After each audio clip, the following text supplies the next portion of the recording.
Welcome to our live streaming 201 advanced course. Let's talk a little about CRE in the classroom. Remember that as we move to live streaming with students in a remote setting and students in an in-person setting, we always need to ground ourselves in the CRE mindsets. Let's remind ourselves of those educator mindsets and how we might apply these in the live streaming classroom. As we look at my responsibility, how do we develop ways to stay connected with our students, support their emotional and social learning needs in a remote setting as well as in person? Take a moment, think about how you're going to accomplish that in your classroom, and how could you implement strategies that support your students? When we think of ourselves, we want to make sure that we are reflecting on our cultural lens and not allowing our biases to show in our classroom during live streaming or in personal meets with our students. How are we thinking about our biases and working to overcome biases in our classroom?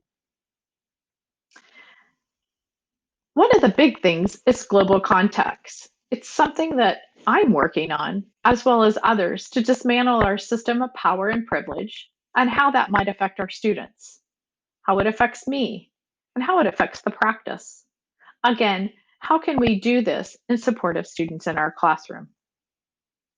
As we reflect on building relationships with our families and students during this new normal, as we all call it, what systems and structures do you have in place to make sure all students' families feel connected to the classroom, whether they're live or remote?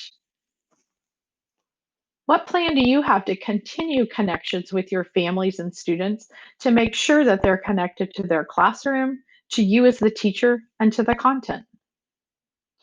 I know we all hold high expectations for our students, and it's important during remote learning. Leveraging our curriculum and resources from CSCI and our learning management systems, Seesaw and Schoology, to make sure that all students have equal access to the content, links for meetings for live streaming, and collaboration with their peers. Finally, the learning condition for all students. How do we honor our students' voice and ownership in the learning in the live streaming classroom? How can we allow all of our students to have a voice in the learning and create goals that engage them in the learning during live streaming or in person? How can we read our classroom with these expectations of ourselves and our students? Just take a moment to reflect on your practice and how you're going to implement these within your classroom during the upcoming school year. Take a look at the document in this presentation that we've co-created with the CSCI department and think about how you might implement these into your classroom.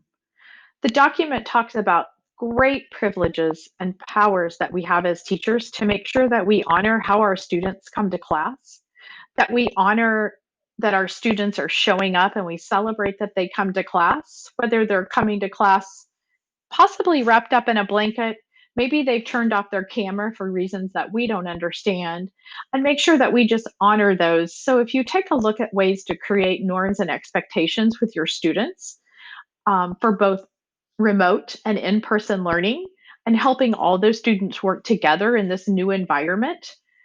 So, just take a moment to look at that, peruse through it, see how you might implement some of these into your classroom. And finally, now that we've looked around some guidance around CRE in the classrooms and our mindsets, what's one thing that you might change or do differently in your classroom? There's a discussion board in the Schoology course where you can learn from each other and get ideas on how we might change our practice to be more culturally responsible in our classrooms for all of our students. Thank you so much, and good luck in the school year.